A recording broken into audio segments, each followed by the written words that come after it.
Conciliar o meio social e o meio natural num debate teórico pode representar um desafio para muitos estudiosos das ciências sociais. As mudanças climáticas vêm sendo tema de especial interesse, mas nem sempre foram alvo de preocupação e investigação.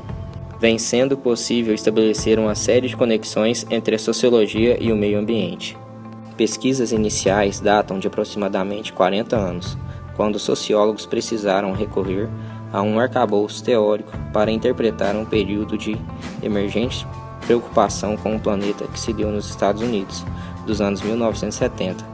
Não encontraram estudos relacionados. Por conta disso, uma série de críticas foi feita ao legado antropocêntrico dos autores clássicos, Karl Marx, Max Weber e Emile Durkheim. Teriam distanciado a variável ambiental dos demais temas que a sociologia contemplava e, como consequência, teriam propagado uma lacuna naquele campo. O conjunto de bibliografias que efetivamente deram início a uma abordagem sociológica do meio ambiente de forma interligada chamou-se de sociologia ambiental. Por forte influência dos movimentos ambientalistas e ecologistas, logo se tornou uma premissa para esse campo que a expansão da economia implicaria numa tendência ao desequilíbrio na relação sociedade-natureza.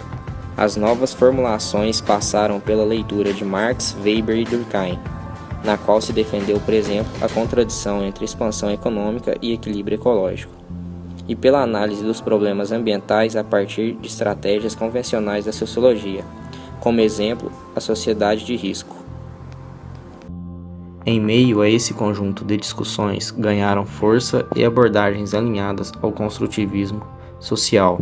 O foco da sociologia ambiental seria a percepção e construção coletiva do ambiente e seus significados comuns, visão que foi bastante utilizada em análises brasileiras sobre conflitos ambientais.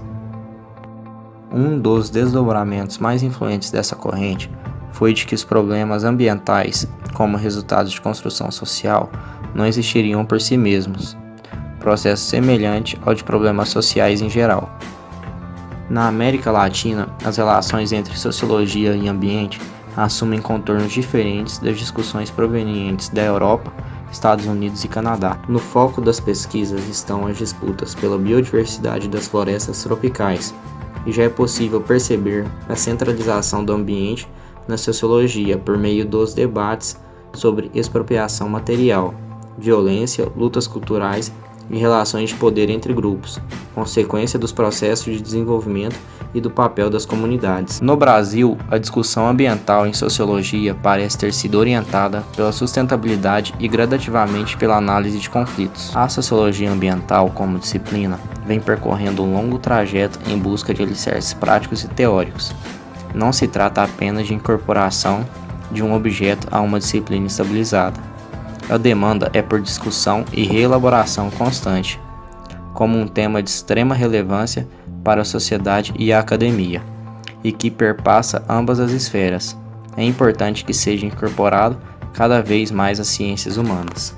Os problemas ambientais tiveram início muito antes do capitalismo ou de qualquer outro sistema. Iniciaram com a saída das pessoas do campo para os pequenos centros populacionais, gerando maior consumo de alimentos e de área para as residências, ocasionando desmatamento e desequilíbrio ecológico, sendo necessária conscientização ambiental, passando a ideia de um sistema criado para a conservação do meio ambiente, mas sendo utilizado como uma forma egoísta para o bem-estar pessoal e uma melhoria na saúde, pois não leva o uso desses agrotóxicos, e também como uma sensação de poder por causa do custo elevado dos produtos. Onde moravam algumas famílias consumindo pouca água e produzindo poucos resíduos, agora moram milhões de famílias exigindo imensos mananciais e gerando milhares de toneladas de lixo por dia.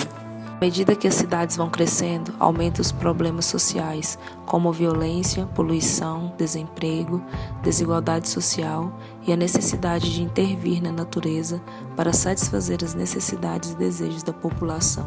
Assim, as pessoas saem para os pequenos centros em busca de qualidade de vida e conforto para suas famílias.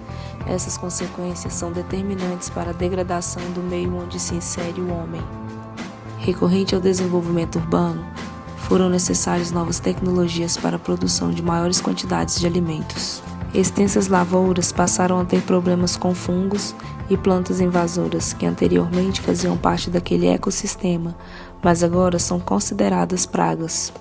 O desenvolvimento e uso de fertilizantes e herbicidas em excesso trouxe problemas ambientais imensuráveis, pois os produtores utilizam excessivamente visando apenas a produção máxima do seu sistema.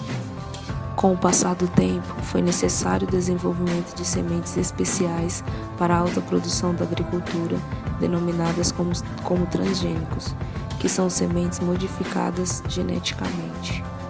O uso crescente de maquinário agrícola cada vez mais pesados causam compactação e degradação dos solos. É um problema cada vez maior que deve ser observado de perto. Sistemas de produção alternativos foram criados a fins de contornar o problema.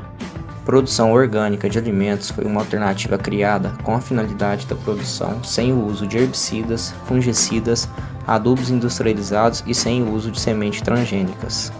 Mas isso acarretou no alto custo da produção e, com consequência, o valor alto para o consumidor final, sendo rapidamente cooptado pelo sistema capitalista que visa somente o lucro, passando a ideia de um sistema criado para a conservação do meio ambiente, mas sendo utilizado como uma forma egoísta para o bem-estar pessoal e uma melhoria na saúde, pois não leva o uso desses agrotóxicos, e também como uma sensação de poder por causa do custo elevado dos produtos.